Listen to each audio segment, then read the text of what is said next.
You have a question? Yeah? It's about what? Which one? Commandments. Which ones are required? Which ones are required? All of God's commandments are still required, except the sacrificial law, because we don't have a temple. So for example, go to Leviticus chapter 11. You've been there for a while. There's been quite a few commandments coming out, like the Sabbath day. You've heard that commandment about the Sabbath, how to keep it. No buying and selling, no working, no cooking. You've heard the dress code. You know, men shouldn't wear women's apparel, women shouldn't wear men's clothes. That means women should not be in trousers, men should not be in dresses. It's that plain and simple. No cross-dressing, that's an abomination to God. What about the diet? What about your food that you should be eating? Leviticus chapter 11 and start at verse 3. This is the book of Leviticus, chapter 11 and verse 3. Sorry, verse 2. Verse 2. Speak unto the children of Israel, saying, these are the beasts which ye shall eat among all the beasts that are on the earth. Whatsoever part of the hoof and is cloven footed. So if you're going to eat a beast, it has to part the hoof and be cloven footed. Verse 7. And the swine. So this is an example of something that you should not eat.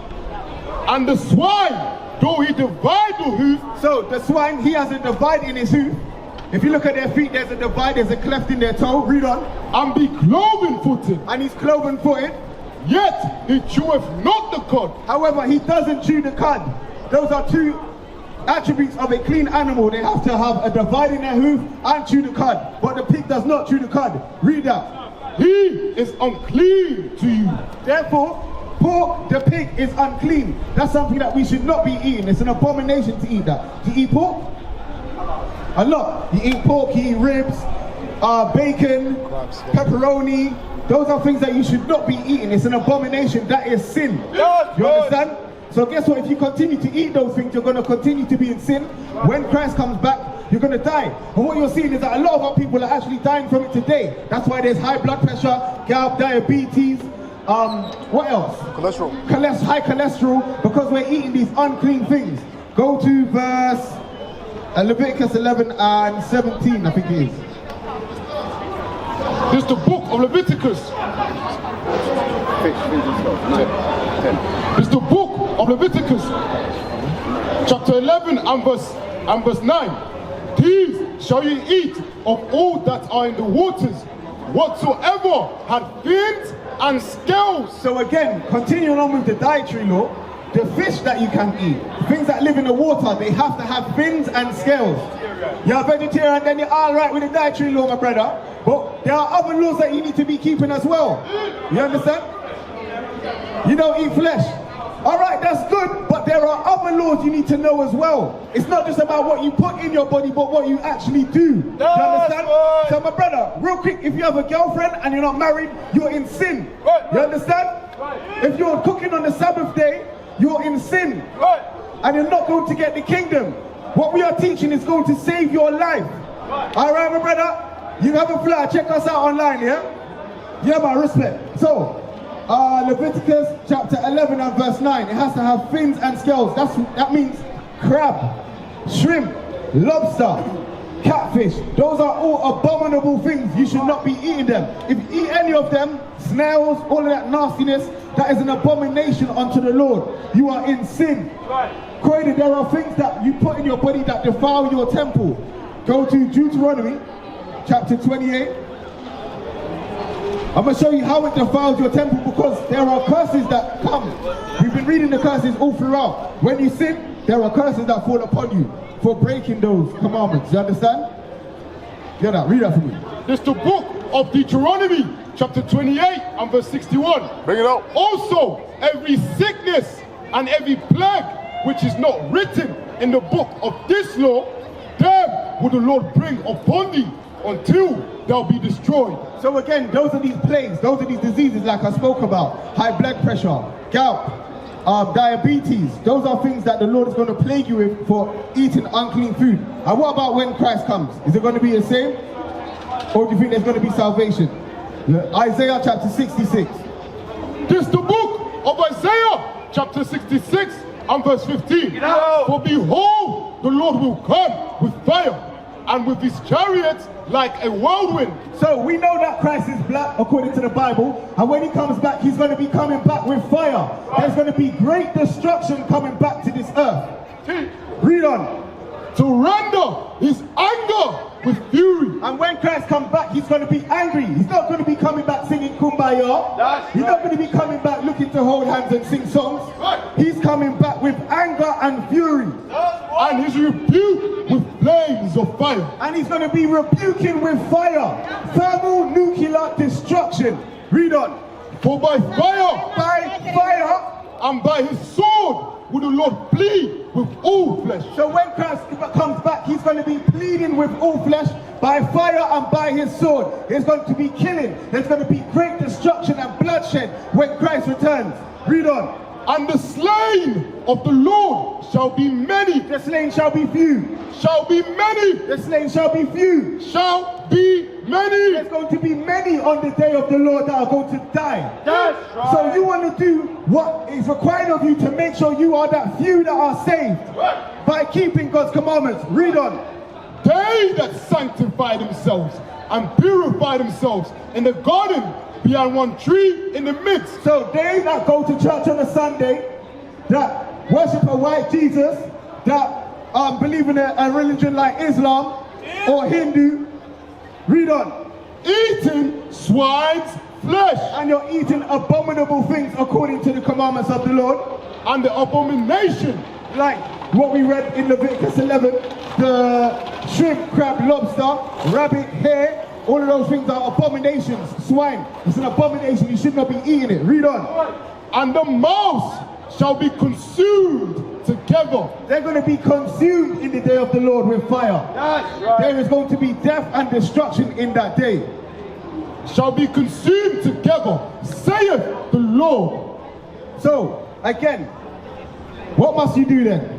You have to change your dietary law. It's that simple.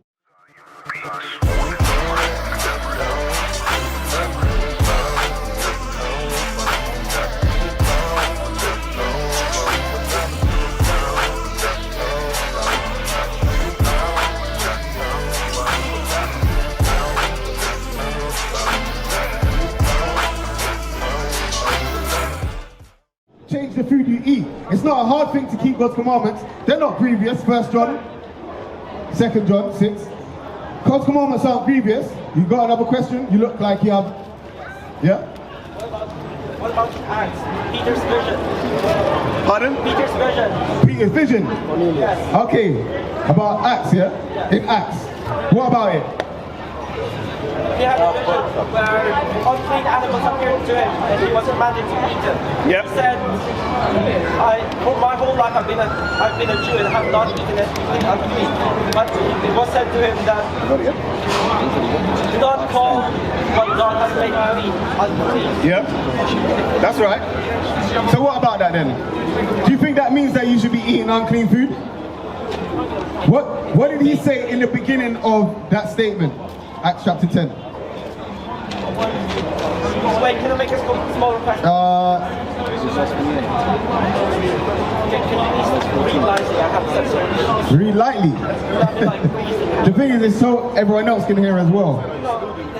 It hurts. All right. So it says in Acts chapter 10. I want to hear from 11. This is the book of Acts chapter 10 and verse 11. And I saw heaven open and a certain vessel descending unto him, as it had been a great sheet knit at four corners and let down to the earth. So yeah, he did see a vision, a great sheet. Read on. And let down to the earth, wherein were all manners of four-footed beasts of the earth, and wild beasts, and creeping things, and fowls of the air. So in his vision he saw a sheep and all different kinds of animals, yes? All right, read on. And there came a voice to him, rise, Peter, kill and eat. So the voice said to him, rise, kill and eat. Read on. But Peter said, what did he say? But Peter said, not so, Lord, for I have never eaten anything common or unclean. Just in that statement, what does that mean? those animals are unclean. He kept the dietary law. That's what it means. He was like, no, why would I eat those things? They're unclean. Do you understand? But you considered it unclean. Pardon? He was commanded anyways to kill and eat them. Right, so how did he consider it unclean? Because of the law that was given. Does God contradict himself? No. Right. So, remember, it's a vision that he had. And his response was, I don't eat anything common or unclean. So why is this vision telling me that I shouldn't eat it? Read on. And the voice spake unto him again the second time. What God has cleansed, that will not thou common. So the vision said to him, what God has cleansed, that will not thou common. In Leviticus 11, he already established what was cleansed and what was unclean. So he can't be contradicting. So it's no longer about food. It's about something else. It's a parable or a similitude. You understand? It's a vision that he had, and it wasn't a vision about directly food, but that's what he saw. Read on. This was done thrice, and the vessel was received up again into heaven. While Peter doubted in himself. So this happened thrice. Okay? So now he's thinking on now he's meditating on what just happened. He's like, no, I don't eat unclean food. God's already said that this is cleansed and this isn't cleansed. So what does this vision mean? Read on. While Peter doubted in himself what the vision which he had seen should mean, he behold, the men which were sent from Cornelius had made an inquiry for Simon's house, and stood before the gate, and called and asked whether Simon, which was surnamed Peter, was lodged there. So men came to his door, and read on what happened. While Peter thought on the vision, the Spirit said unto him, behold, 3 men seek thee. Remember, the vision appeared unto him thrice, and now 3 men have come. Read on. Arise therefore, and get thee down, and go with them, doubting nothing. So these 3 men that have come to your house, go with them and don't doubt. Read on. For I have sent them. Because they've been sent, just like the vision that he had was sent. Read. Then Peter went down to the men which were. So jump to verse 28. Jump to verse 28. And he said unto them, you know how that is an unlawful thing for a man that is a Jew to keep company, or to come unto one of another nation. So it was unlawful for the Jews to mix with the Gentiles, yes? Read on. But God had shewed me that I should not call any man. Any what? Any man. Any what? Any man.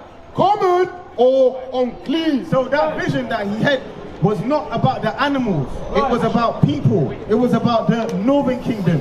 Why? Because there was a split between the northern kingdom and the southern kingdom. They had no dealings with the northern kingdom anymore. They were called unclean. They were called common.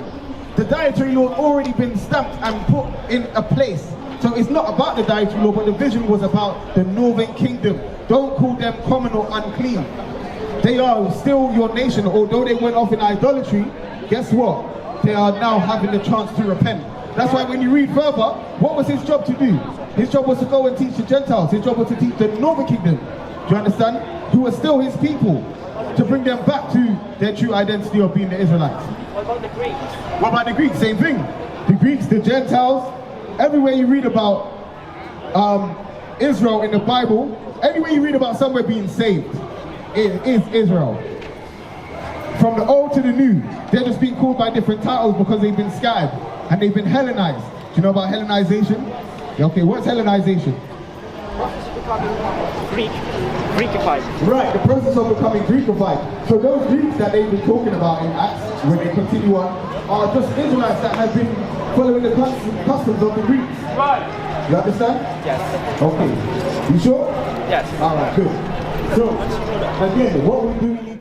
What is a nation? Nation is family. Nation is community. Nation is men leading by example. Nation is women's support. Nation is children with role models. Nation is unity. Nation is you.